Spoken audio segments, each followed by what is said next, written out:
Welcome to The Author Show, where we feature new authors and books, from fiction to self-help and everything in between. You'll find it all at theauthorshow.com. That's theauthorshow.com. And now let the show begin. Hello and welcome back to the show. This is your host, Don McCauley. Today we're welcoming the program author Shinese M. Collins, and she is the author of Resilient on Purpose. Shinese, how are you? I'm doing great. Tell us a little bit about yourself, please. I am a coach, author, and speaker, and I predominantly work with women to overcome their fears and to ooze the right amount of confidence and create the best personal brand they ever can. So tell us about your book. Now, my book is about some tough subjects. We're talking about abandonment, infertility, job transformation, dealing with grief, dealing with the effects of dementia on the person who has it and the family members, and just being resilient on purpose and exercising your faith in God. So who did you write your book for specifically? Predominantly for women who are ages 35 to 60. I fall within that category, and as a woman, I've experienced some things that a lot of women, I believe, have, and I believe they can relate to what they read in this book. So if you're struggling with any type of adversity or have faced health issues or things that I've mentioned before, this is definitely a read for you. Now, could you say there's any type of central message or perhaps underlying theme that you would say runs throughout your book? The underlying theme undoubtedly is hope. Oftentimes things happen in life and, they throw you a 1-2 punch, but you have to learn how to recover and get up off that mat and keep fighting and keep striving. So go through it, but don't get stuck in it. If you had to choose, what would you say is the single most important idea you're sharing in your book that's really going to add value to the reader's life? The most important idea is I'm not trying to negate in any way that people don't go through things. That's just a part of life. But how we react to those things and how we move past those things is what really makes us who we are and makes us successful in our lives. Now, if you could compare your book with any book out there we might already be familiar with, which book would it be and why?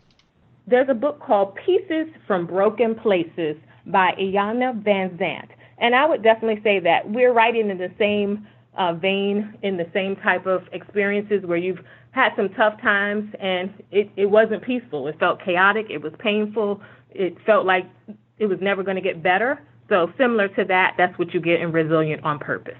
Why did you decide to write this book? I actually wrote this book from journaling.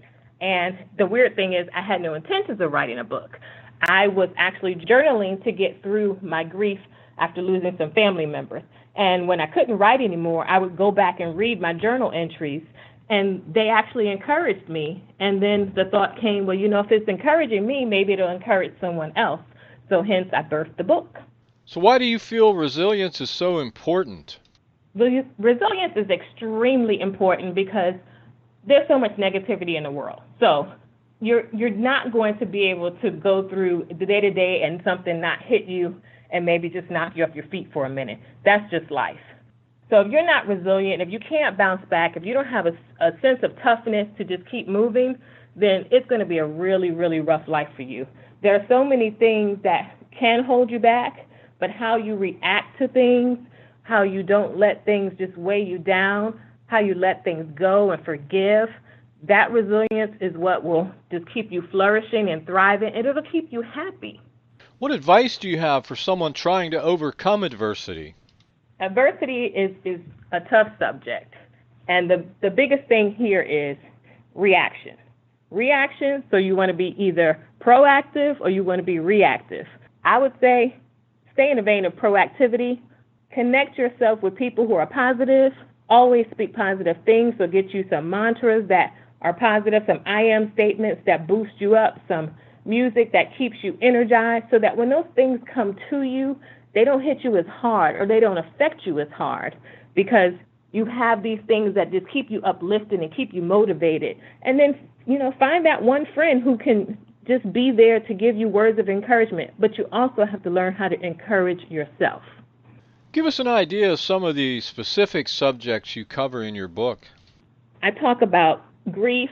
I talk about infertility, abandonment as a child, dealing with job transformation, so the potential of losing your job after 18 years, struggling with becoming a widow overnight, and just ultimately how to deal with the day-to-day, and you're beating yourself up and you have all this negative self-talk, and how you need to turn that thing around and create positivity and walk in your excellence, because we were all created to do something great, but we hold ourselves back from those things.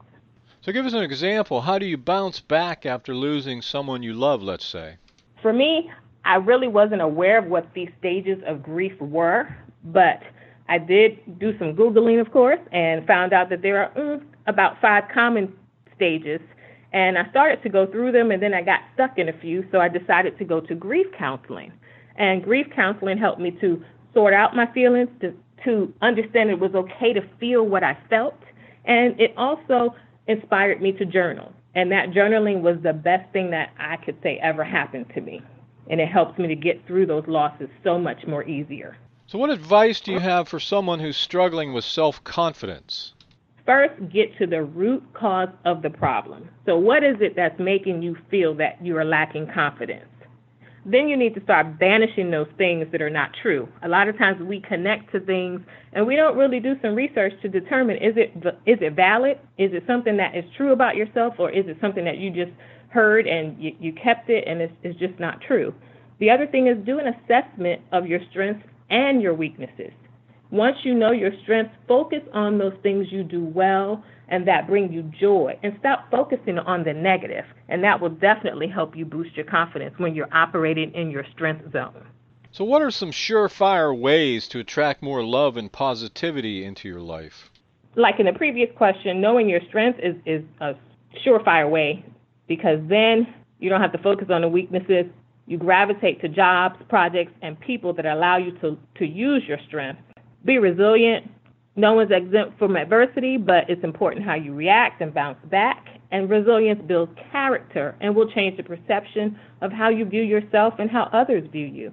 And the last one is banish that negative self-talk. Get rid of that negative voice in your head that's always telling you what you can't do and what you're not good enough for, and start replacing it with all the things that you're great at and all the things that you aspire to be. Why do you think it's so important to attract positivity into your life? Social media, the news, books, newspapers, it's enough negativity out there. You can just go in the grocery store and bump into somebody and face negativity. So why not attract positivity? Attract those things that make you smile, that make you feel good, that give you that warm, fuzzy feeling. Negativity takes a lot of energy out of you. It's a zapper. Positivity makes you energetic. It makes you, put some pep in your step and have some joy in your day. So it's really important to attract positivity and just shake that negative stuff. So what's your success mantra, and give us an example of how you apply it? Well, there's a Bible verse that I've used for years, and then there's a quote that I developed in the last year or so. So the Bible verse is, I can do all things through Christ, which strengthens me, and that comes from Philippians 4:13. And my quote I've developed myself is, when life gives you lemons, make fruit salad. So in a nutshell, what I'm saying here is, things happen, but you have to believe in yourself before anyone else can believe in you. And in order to move forward in your life, you have to learn how to not get stuck in situations or play the victim and the woe is me. If it's something that you want, you just have to fight to get it. Regardless of the obstacles, if it was meant for you to have whatever that thing is, that job, that car, that house, that relationship, if it was meant for it to be yours, then just keep striving for it and it will come. It's not an overnight sensation, but it requires work. So don't give up. You can do it all. What's been your most rewarding experience since publishing your book? When people stop me or they email me or they send me an inbox message and tell me how much reading my book has been inspiring to them and how it's helped them to now want to pursue a job that they had been looking at that they never would have posted for in the past, or when it's telling me that it helped them to now get past a tough situation that they felt was hopeless or there was no hope. So when people just thank me for writing and sharing and being transparent, that's what I wanted, and that's the best feeling ever. Did your environment or upbringing play any major role in your writing? Absolutely. Some of the portions, especially in the beginning of my book, start from my childhood. So it had a lot to do with, while I went to grief counseling to discuss some deaths that were going on recently in my family, it drew me back to early times of my childhood, that things that I hadn't resolved, and that helped in this book to share some of those things as well. So how would you describe your writing style?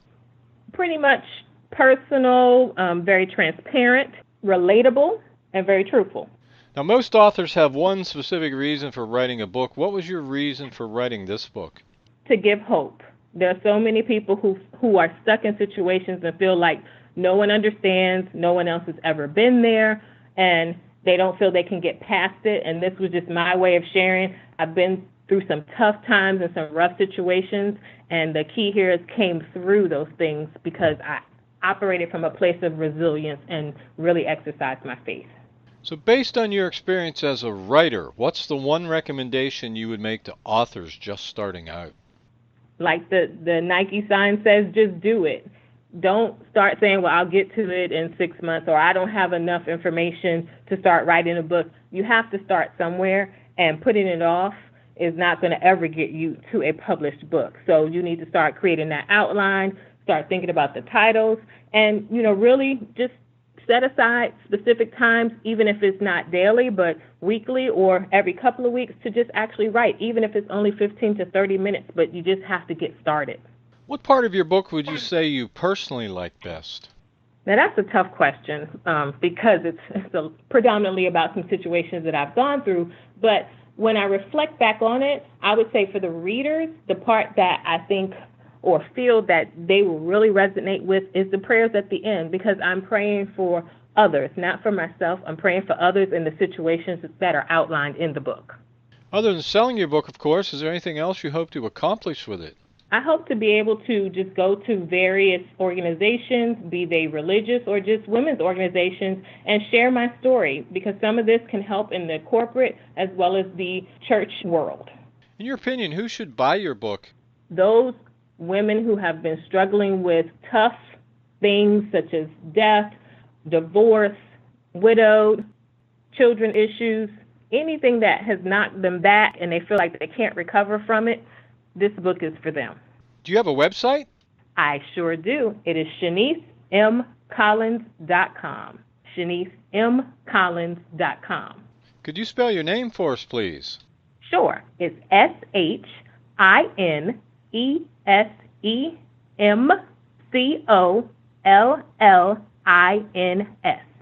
Well, this has been just great. Our guest today has been Shinese M. Collins, and she is the author of Resilient on Purpose. Shinese, thanks very much for being with us today. It was great being here. Thanks for having me. This is Don McCauley wrapping up another edition of The Author Show. Please share this interview with your family and friends so that they too may have the opportunity to discover our guest and her work.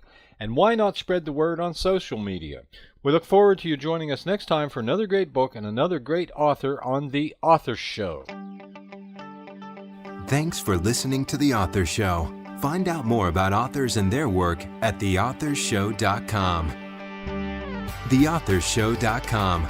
Tune in next time to another great author on The Author Show.